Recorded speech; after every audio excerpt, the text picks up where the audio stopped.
My name is Kamaria Finch, and I'm the great-great-granddaughter of William Finch. He is the son of a slave. However, we believe that his father was Chief Justice Lumpkin.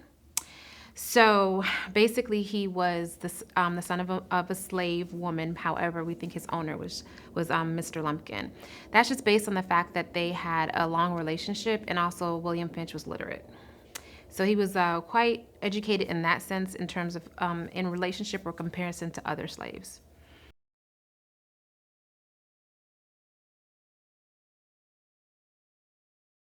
William got interested in politics during the Reconstruction Era. Once he was emancipated, he went ahead and they lived in Augusta, Georgia. So his first wife was Laura. They decided, he was a tailor, wasn't working out too well in Augusta. So they decided to go ahead and relocate to Atlanta for a better opportunity, more prosperity. And actually it worked. So he moved to Atlanta and became a very prominent tailor in Atlanta. He also became, as we know, a reverend and a minister. And so as he kind of got more renowned in the community, he basically was part of the Fourth Ward. So what happened was, during that time for the city council, they didn't have a general election. They had elections based on wards. So because his ward was predominantly African American, they voted him in on a Republican ticket. So he was one of the first city councilmen to be African American in Atlanta.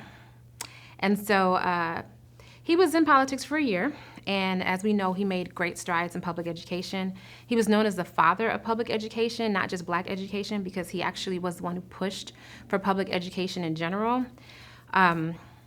They fought him on it because they actually, at that time, Atlanta only had education for private school and people willing to pay.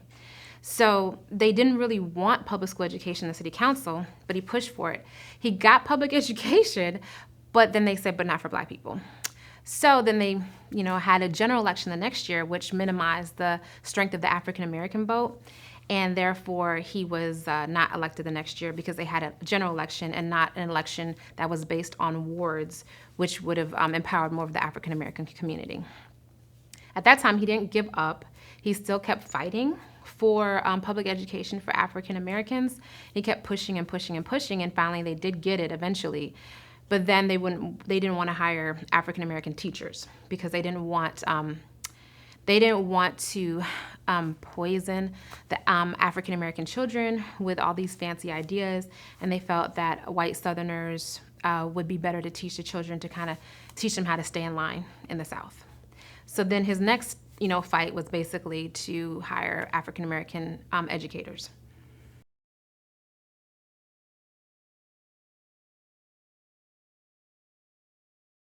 You just had an era of politics in where they've never seen an African American in any position of power at that time. And so, him being an advocate, first of all, running was dangerous. And then actually sitting on the city council and then pushing white people to do things that they didn't want to do was extremely courageous at that time. And so one of the reasons this is orally stated, it's not necessarily factually stated, that he did not, even though he lost the next election, that he wasn't, railing, is because it was dangerous for him. You have your Harriet Tubmans that kind of went in the face of danger, like straightforward, I'm going to, free myself and my people, and I'm going to have a shotgun.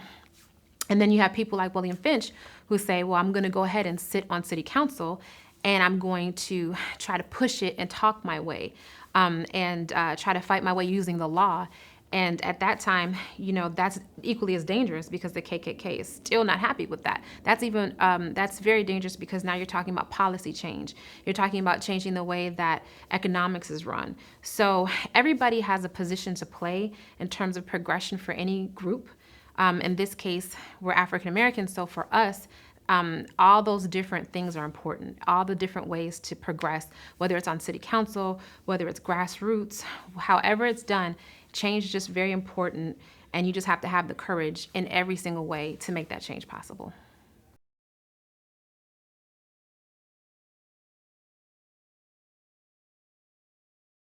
Well, William Finch, as a person, he was a very determined person. So, and he kind of wanted to do it all. So the thing that makes William Finch interesting is the fact that he did fail. He didn't always succeed in many of the things that he did. For example, when he became a tailor and he moved his family to Augusta, he failed as a tailor there. That's why he moved to Atlanta. He wasn't doing very well. So, and he had 6 children. So imagine, being a tailor, having 6 children, and you can't take care of them the way that you need to. So he basically packed up and moved to Atlanta. Well, William Finch's first wife was Laura. They had a child, and a couple years after the child was born, about 2 years later, Laura died, and then he remarried Minnie. So then he became a reverend. That was important to him, of the AME Church. And he was a reverend, and he was a tailor, and he was a politician. So he definitely wanted to, get involved as much as he could in his community. But a lot of his policies that he wanted to push did not go through. A lot of the things he tried did not go through. He wasn't that successful as a reverend, but he was a reverend. And that's one thing about William Finch, is that he basically was going to keep trying, and he was going to keep pushing, and he was going to do different things until he got what he needed to get from the situation. He did have a relationship with what they believe is his father, Chief Justice Lumpkin, throughout his life. They used to talk, and he would counsel him. So even though he didn't formally recognize him as a son, they did have a relationship, and he did talk to him throughout his life. And it seems that he did have somewhat of respect for his father, although he was definitely more for, emancipation and the freedom for all African Americans. He was a family man, big family man, and it was very important to him for family, God, and business, and politics. So those were his main things.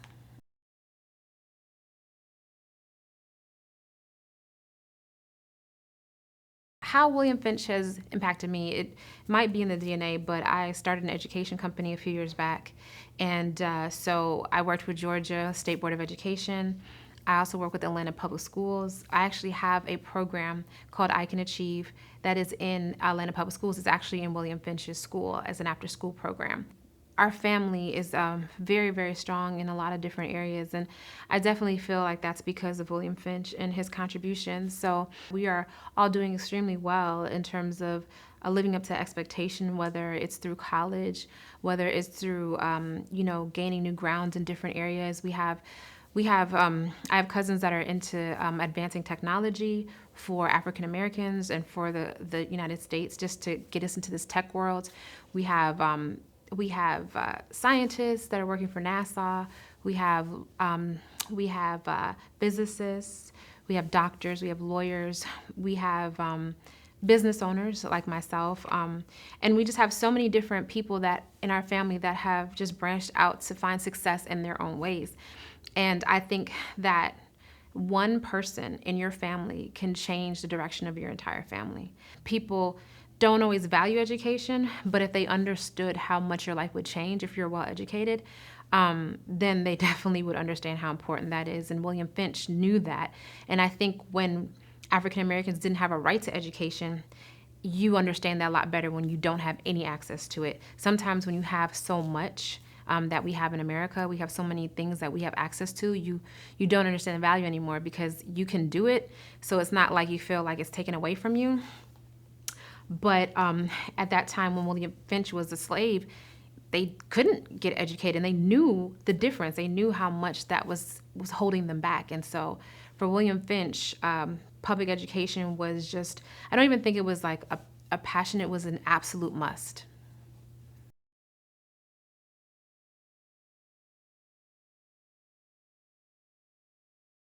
First of all, the family was buried here, so they wanted him to be a part of that.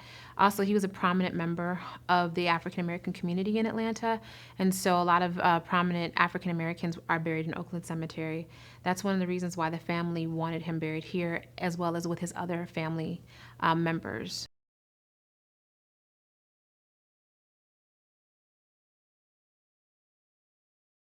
It's important for all Atlantans to come to Oakland.